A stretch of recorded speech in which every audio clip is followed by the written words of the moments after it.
Here's today's First Word Daily Devotion. Well, we close the chapter today on Abraham's life, but as we're going to see in our January 14th reading, the legacy of Abraham continues, and his is a legacy of faith. And in reality, we are still the benefactors of that legacy of faith. This is Paul's argument when he comes to Galatians, that our salvation is based upon the promise of God, not based upon the works that we accomplish with our hands. But anyway, we'll turn to this. And again, notice the way that this ESV, I hope that you'll see this today, the way that the ESV is stringing these passages together. Again, I'm not sure of the exact pattern, but I am sure of this. The word of the Lord is living and active, sharper than any two-edged sword. And we get to see that time and time again as we interact with the living word of the Lord. And so look, Genesis 25 and verse 5. Abraham gave all he had to Isaac, but to the sons of his concubines Abraham gave gifts.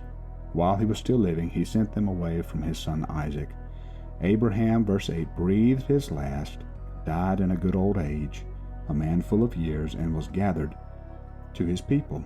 Verse 11, after the death of Abraham, God blessed Isaac his son, and Isaac settled at Beer-lahai.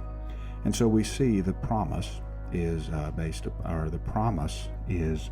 according to Isaac, and not any of the other sons of Ishmael or any of the other sons of Abraham. But we still emphasize Ishmael. Look in verse 17. These are the years of the life of Ishmael, 137 years. He breathed his last and died and was gathered to his people. And so we see a pattern repeated, and that is Rebekah, the wife of Isaac, is barren. Look what happens in verse 21.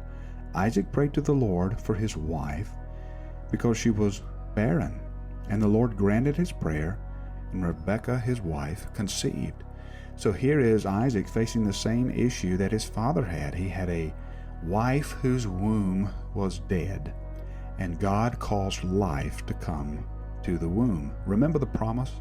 The promise is for a multiplication of offspring. Look at chapter 26 in verse 3. Sojourn in this land, and I will be with you and bless you, for to you and to your offspring I will give these lands, and I will establish the oath that I swore to Abraham your father.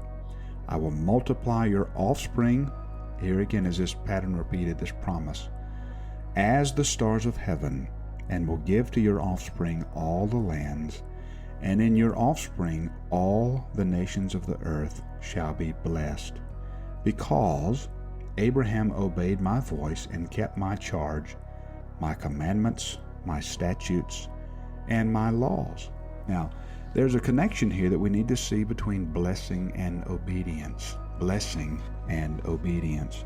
Abraham was blessed, and so he obeyed. And because he obeyed, he was blessed. Blessings, the blessing of God, the call of God, the reason for him to obey came before he ever obeyed, and that is according to the grace of God. There again, when we're reading the Bible and encountering these stories, we have to remember our place. We're always reading the Bible in light of Jesus.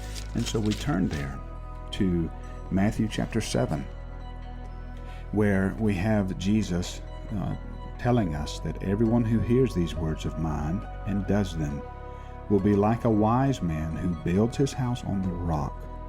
And the rain fell, the floods came, the winds blew and beat on that house, but it did not fall, because it had been founded on the rock. In other words, we have here from the words of Jesus and the story of Isaac a way for us to build our life. Build our life according to the pattern. Or, we should say, in our final reading today, Proverbs 4, 1 through 9, a pattern that we saw in Isaac. Isaac heard his father's instruction. He was attentive that he could gain insight. For I give you, the Bible says, good precepts. Do not forsake my teaching. When I was a son with my father, tender, the only one in the sight of my mother, he taught me and said to me, let your heart hold fast to my words, keep my commandments, and live. And that's exactly what we see the pattern in Isaac's life. Abraham left a legacy of obedience, a legacy that meant blessing, all based upon the word of the Lord.